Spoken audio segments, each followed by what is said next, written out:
नमस्कार दोस्तों, स्वागत है आप सबका भद्रा IAS अकेडमी में। आज का डेट है 2 मई 2024 एंड आज के सेशन में हम लोग 1 मई एज वेल एज 2 मई 2024 दोनों के करंट अफेयर्स के न्यूज़ एनालिसिस का डिस्कशन करने वाला है। तो चलिए इसको आपके सामने प्रेजेंट कर रहा हूँ मैं शुभदीप।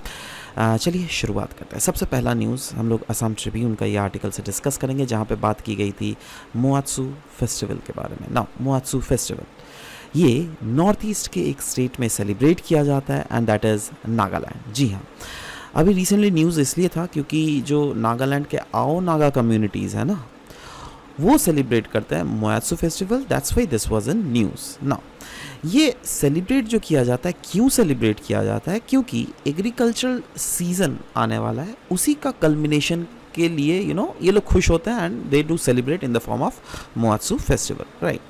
ना, ये जो फेस्टिवल है वो फीचर करता है बहुत सारे सेरेमनीज एंड एक्टिविटीज़ जो क्या सेंटर्ड करता है around the harvesting season around. ठीक है, नेक्स्ट हम लोग असम ट्रिब्यून का ये नेक्स्ट आर्टिकल डिस्कस करेंगे जहाँ पर हम लोग बात करेंगे डिफॉरेस्टेशन को मॉनिटर करने के लिए सैटेलाइट इमेजरी को कैसे यूज़ किया जाएगा। तो अनडाउटेडली अभी हम लोगों ने रिपोर्ट भी डिस्कस किया था पिछले सेशन में that Assam has reported one of the highest tree cover loss in India, और वो भी लास्ट 23 ईयर्स में according to the global watchdog finding. Now इसी के संदर्भ में ये आर्टिकल दिया हुआ है दैट सैटेलाइट इमेजिंग से कैसे डिफॉरेस्टेशन को आने वाले समय में मैप करेंगे। इसके लिए असम फॉरेस्ट डिपार्टमेंट डेवलप कर रही है एक पोर्टल जिससे डायरेक्टली मॉनिटर किया जाएगा डिफॉरेस्टेशन एक्टिविटी हर 3 दिनों में। अब ये कैसा पोर्टल होगा? ये पोर्टल में ये मैप जो है ना, से फॉर एग्जांपल देखो यहाँ पे मैप दिख रहा है ना, इस मैप का एकदम प्रॉपर इमेजरी ली जाएगी और इस सैटेलाइट इमेजरी से डिटेक्ट किया जाएगा दैट फॉरेस्ट कवर में क्या कोई चेंजेस हो रहा है।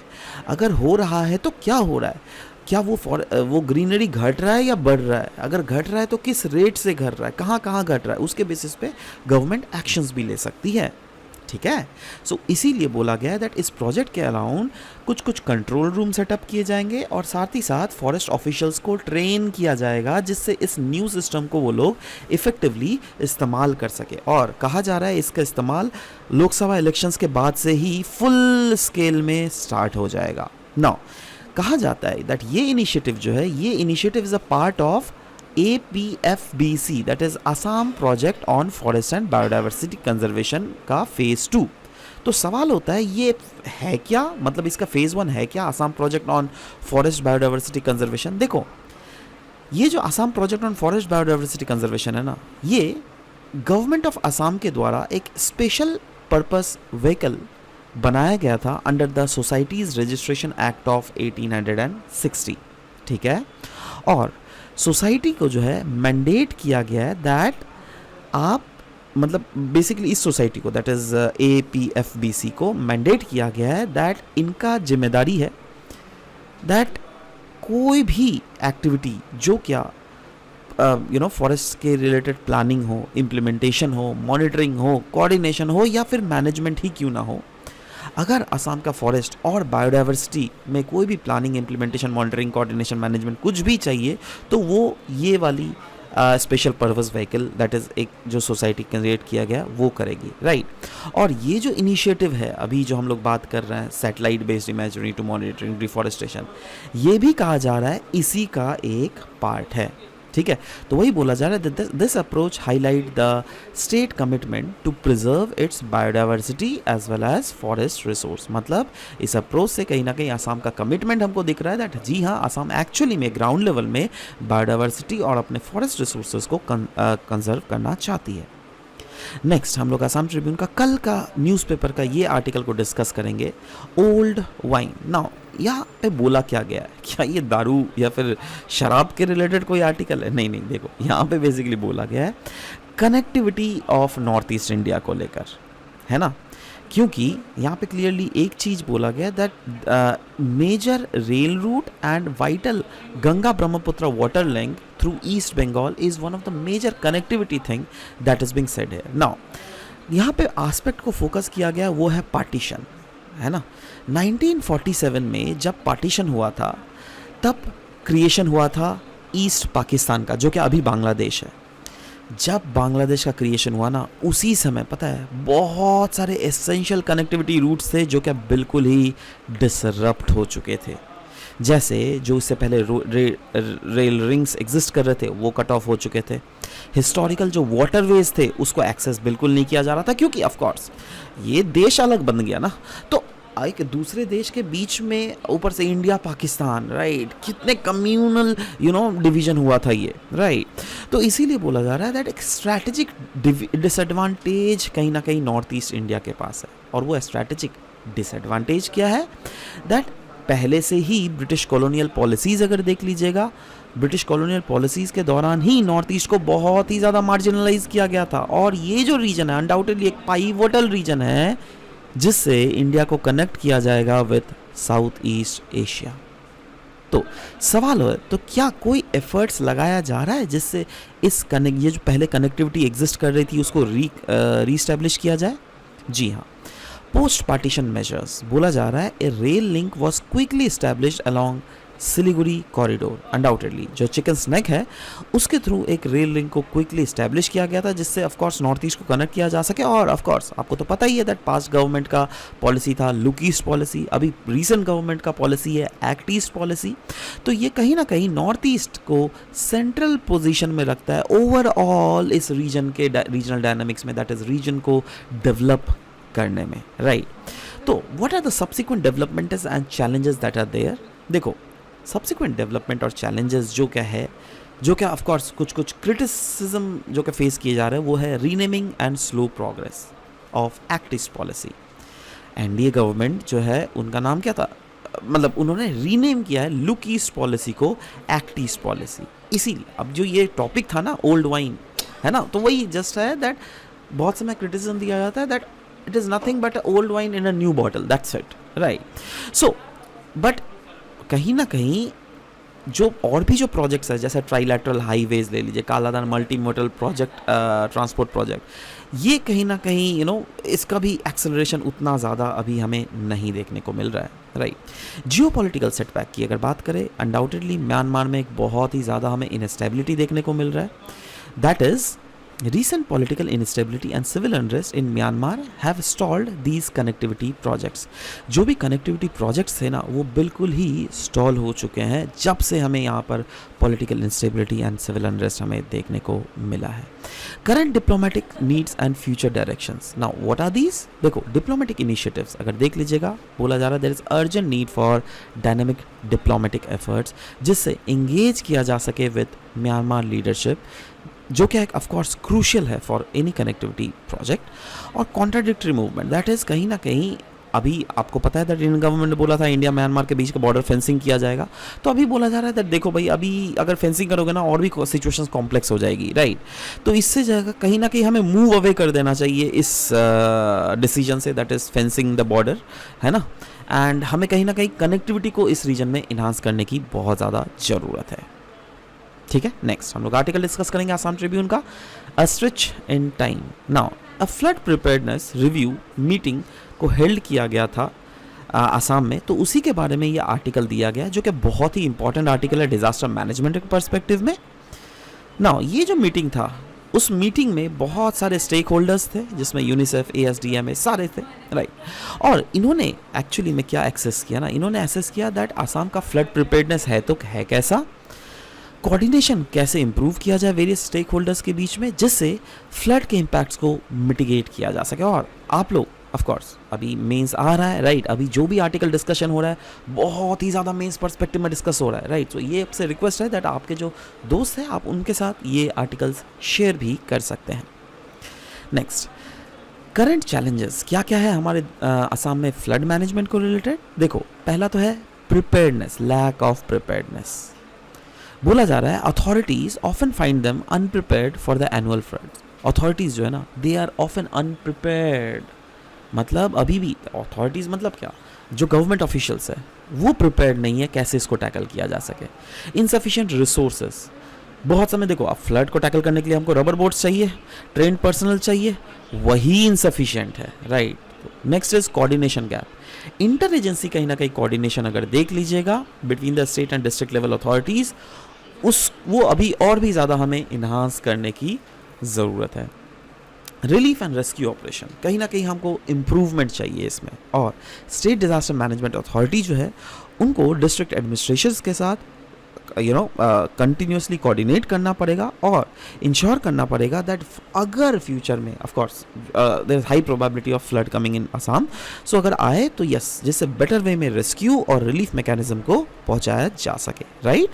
और करप्शन इनएफिशिएंसीज को घटाना पड़ेगा, क्योंकि इससे क्या होता है ना, गवर्नमेंट की अकाउंटेबिलिटी घटती है, राइट। तो ये हमको इंस्टॉल करना पड़ेगा। इन्हांस करना पड़ेगा स्ट्रक्चरल इनोवेशंस के साथ, जैसे एलिवेटेड हाउसिंग। एक ट्राइब है हमारे असम में, मिसिंग ट्राइब, इनके जो हाउसेस है ना ये एलिवेटेड प्लेटफॉर्म्स में बने हुए रहते हैं। पता है क्यों? क्योंकि जिससे फ्लड आए या फिर अगर कोई जानवर आए तो डायरेक्टली घर के भीतर ना घुस पाए, समझ लो बात। तो ये देखो ये क्या है, ये हमारे ट्रेडिशनल प्रैक्टिसेस है, उनसे हमको इंस्पिरेशंस लेना पड़ेगा अभी के ज़माने में, राइट। परमानेंट स्ट्रक्चर्स को हम लोग वल्नरेबल जोन्स में बनाना पड़ेगा जिससे रिड्यूस हो सके damage which is caused by floods. जी हाँ, जो मतलब अगर जो बहुत ही हाउसिंग्स का जो कंस्ट्रक्शंस करना पड़ेगा वो एलिवेटेड प्लेटफॉर्म्स में, अगेन भले ही सारा अगर आरसीसी का तो घर ऐसा नहीं हो सकता ना, है ना, बट हाँ जहाँ तक हो सके हम लोग को यहाँ तक ये चीज़ करना पड़ेगा। पॉलिसी एंड प्लानिंग इंप्रूवमेंट की अगर बात करें, स्टैंडर्ड ऑपरेटिंग प्रोसीजर्स हमें फ्रेम आउट करने पड़ेंगे, that is the development and strict implementation करना पड़ेगा हमें SOPs का, that is standard operating procedures का पोस्ट डिज़ास्टर रिस्पॉन्स के लिए। और टेक्नोलॉजी को भी इंटीग्रेट करने की हमें ज़रूरत है, क्योंकि टेक्नोलॉजी को इंटीग्रेट किसके साथ करना पड़ेगा? यस, ट्रेडिशनल विजडम के साथ, जिससे फ्लड को ज़्यादा इन्हांस्ड वे में, ज़्यादा इफेक्टिव वे में हम लोग कंसर्न कर सके। यूनिसेफ के अगर रोल की बात करें तो अनडाउटेडली सपोर्ट, उन्होंने बोला भी है, इंटरेस्ट भी जताया था दैट मॉडल रिलीफ कैंप उनके हेल्प के द्वारा भी सेटअप किए जाएंगे बहुत ज़्यादा। ऑफ कोर्स गवर्नमेंट का तो रोल रहेगा ही, बट यूनिसेफ का भी कहीं ना कहीं रोल इसमें होने वाला है। तो कंक्लूजन में हम लोग क्या बोल सकते हैं दैट जी हाँ, हमें कॉम्प्रिहेंसिव स्ट्रैटेजी चाहिए, क्योंकि अनडाउटेडली आसाम एक पेरिनियरली फ्लड अफेक्टेड एरिया है। तो इसको संभालने के लिए, इसको इफेक्टिव रिस्पॉन्स के लिए हमें एक होलिस्टिक अप्रोच की ज़रूरत है। गवर्नमेंट रोल की अगर बात करें, स्टेट गवर्नमेंट को प्रायोरिटाइज करना पड़ेगा फ्लड मैनेजमेंट, इनिशिएट करना पड़ेगा पायलट प्रोजेक्ट जिससे इनोवेट किया जा सके हाउसिंग सॉल्यूशन को, और साथ ही साथ इंश्योर किया जा सके ट्रांसपेरेंट और effective utilization of disaster management fund. ठीक है, नेक्स्ट असम ट्रिब्यून का आज का आर्टिकल से हम लोग डिस्कस करेंगे clearing the air around artificial intelligence. Now देखो, पब्लिक का बहुत ज़्यादा ओपिनियन हो रहा है, कुछ पब्लिक ऐसे बोल रही है दैट आर्टिफिशियल इंटेलिजेंस आ रहा है तो लोगों का जॉब चला जाएगा, कुछ लेकिन पब्लिक का ऐसा भी ओपिनियन है दैट आर्टिफिशियल इंटेलिजेंस आने से नए जॉब्स क्रिएट होंगे। तो आर्टिफिशियल इंटेलिजेंस है क्या? देखो, आर्टिफिशियल इंटेलिजेंस अगर उसके कोड में अगर इसका डेफिनेशन देखें तो आर्टिफिशियल इंटेलिजेंस बेसिकली डेटा और मैथमेटिकल मॉडल के ऊपर काम करता है। मतलब ये एक मशीन है जिसको अगर आप डेटा और मैथमेटिकल मॉडल अगर बना के फिक्स कर दो तो ये सारे ऑटोमेटिकली सब कुछ कंपाइल कर देगा। जैसे अभी अगर मैं बात कर रहा हूँ ना, मेरे AI का इतना भी पावर है दैट मेरे वॉइस को चेंज करके अगर इसमें शाहरुख खान का वॉइस घुसा दिया जाए तो वो शाहरुख खान के वॉइस में मैं बता सकता हूँ। ठीक है, अगर मेरे वॉइस को चेंज करके अगर ऋतिक रोशन का वॉइस डाल दिया जाए वो भी बात कर सकता हूँ। तो ये जो है क्या बोलते हैं, आर्टिफिशियल इंटेलिजेंस इतना भयानक चीज़ है। Yes, absolutely. तो वही बोला गया था, आर्टिफिशियल इंटेलिजेंस रिक्वायर करता है एक्सटेंसिव डेटा जिससे वो लर्न कर सके और रिगोरसली वो टेस्ट कर सके, जिससे इसमें एल्गोरिदम को मैनिपुलेट किया जा सके। नाउ इस आर्टिकल में मैं जो बेनिफिट्स दिए हुए हैं ना, उन बेनिफिट्स की चर्चा करूँगा। बेनिफिट्स है एजुकेशन। जी हाँ, आप AI जो है वो रेप्लिकेट कर सकता है टीचिंग मेथड्स को, और रिमोट एरिया में क्वालिटी एजुकेशन को प्रोवाइड करने के लिए आर्टिफिशियल इंटेलिजेंस एक बहुत इंपॉर्टेंट रोल निभा सकता है। पर्सनलाइज लर्निंग बोला जा रहा है, AI technology can tailor educational content to individual students need. मतलब एजुकेशनल कंटेंट को हर एक इंडिविजुअल स्टूडेंट्स के नीड को केटर करते हुए वो आपको कंटेंट प्रोवाइड कर सकता है। जैसे सोचो, मैं आपको ज्योग्राफी पढ़ा रहा हूँ, ठीक है, एक दूसरा एडुकेटर है, एडुकेटर A, एक दूसरा एडुकेटर है, एडुकेटर एडुकेटर बी और एडुकेटर सी। मैं एडुकेटर ए हूँ, एक दूसरा एडुकेटर बी है, एक तीसरा एडुकेटर सी है। मैं बहुत धीरे धीरे आराम से पढ़ा रहा हूँ, दूसरा वाला थोड़ा फास्ट पढ़ा रहा है, तीसरे वाले बहुत फास्ट पढ़ा रहे हैं, राइट नाउ। तो अगर कोई बिगिनर हो तो आर्टिफिशियल इंटेलिजेंस उसको मेरा वाला कोर्स रिकमेंड करेगा, जो मीडियम वाले हो उसको मीडियम वाला कोर्स रिकमेंड करेगा, और जो बहुत सोचो जिनको क्रैश कोर्स लेना है उनको ये वाले कोर्स रिकमेंड करेगा। समझ रहे हो? तो ये क्या हुआ? ये पर्सनलाइज्ड लर्निंग ही ना हुआ। यही नहीं, एजुकेशन सेक्टर में ही नहीं, कहा जा रहा है डिफेंस सेक्टर में भी आर्टिफिशियल इंटेलिजेंस का एक बहुत इंपॉर्टेंट रोल होगा, क्योंकि artificial intelligence can easily predict equipment. क्या वो इक्विपमेंट फेलियर हो जाएगा? क्या वो फ्लाइट का ऑपरेशन प्रॉपर्ली हो सकता है? क्या वो इनहांस लॉजिस्टिक टास्क कैसे हो सकता है? सारे एआई ऑपरेट कर सकता है। और rescue operations, that is AI enhance tools जो है वो ऑप्टिमाइज कर सकता है सर्च एंड रेस्क्यू मिशंस को भी रियल टाइम डेटा एनालिसिस के साथ। हेल्थ केयर में भी इसका बहुत ही इंपॉर्टेंट रोल होने वाला है, क्योंकि इससे पर्सनलाइज्ड मेडिसिन्स एआई जो है वो रेफर करवा सकता है। डायग्नोस्टिक इंप्रूवमेंट, जी हाँ, एआई के ability to analyse medical images जैसे X ray, it can lead to earlier and more accurate decision detection. क्योंकि देखो, इंसान जो है ना, अल्टीमेटली बहुत समय आप सुने होंगे दैट एक डॉक्टर के पास जाते हो तो उन्होंने एक ट्रीटमेंट किया, दूसरे डॉक्टर के पास जाते हो दूसरा डॉक्टर दूसरा ट्रीटमेंट किया, राइट। बट आर्टिफिशियल इंटेलिजेंस क्या होगा? ये एक मशीन होगा, राइट। ये one of the most correct and most predictable चीज़ें वो डिटेक्ट कर सकता है, right. Next is operational efficiency की अगर बात करें, artificial intelligence can streamline the hospital operations, जिससे हॉस्पिटल के कॉस्ट जो है वो रिड्यूस हो सकते हैं और पेशेंट्स केयर भी इम्प्रूव हो सकती है, क्योंकि रिसोर्स एलोकेशंस को ऑप्टिमाइज की जा सकती है with the help of artificial intelligence. ठीक है। इम्पैक्ट ऑन एम्प्लॉयमेंट, बोला जा रहा है दैट जॉब मार्केट देखो भाई इवॉल्व कर रहा है, राइट। एआई के साथ साथ नए जॉब रोल्स आएंगे, जैसे AI operations engineers, cyber security experts, इनका ज़रूरत पड़ेगा। There will be need for human oversight. कहा जा रहा है एआई सिस्टम जो है वो स्टिल रिक्वायर करेगा ह्यूमन सुपरविजन एंड मेंटेनेंस। और फाइनली ये बोला गया है दैट देखो एआई अनडाउटेडली आने वाले समय में चैलेंज एक होगा, बट इसके एआई के बेनिफिट्स को अगर हमको मैक्सिमाइज करना पड़ेगा तो सोसाइटीज़ को इसको डरना नहीं पड़ेगा, रैदर हमें एआई को एक्सेप्ट और अडेप्ट करना पड़ेगा।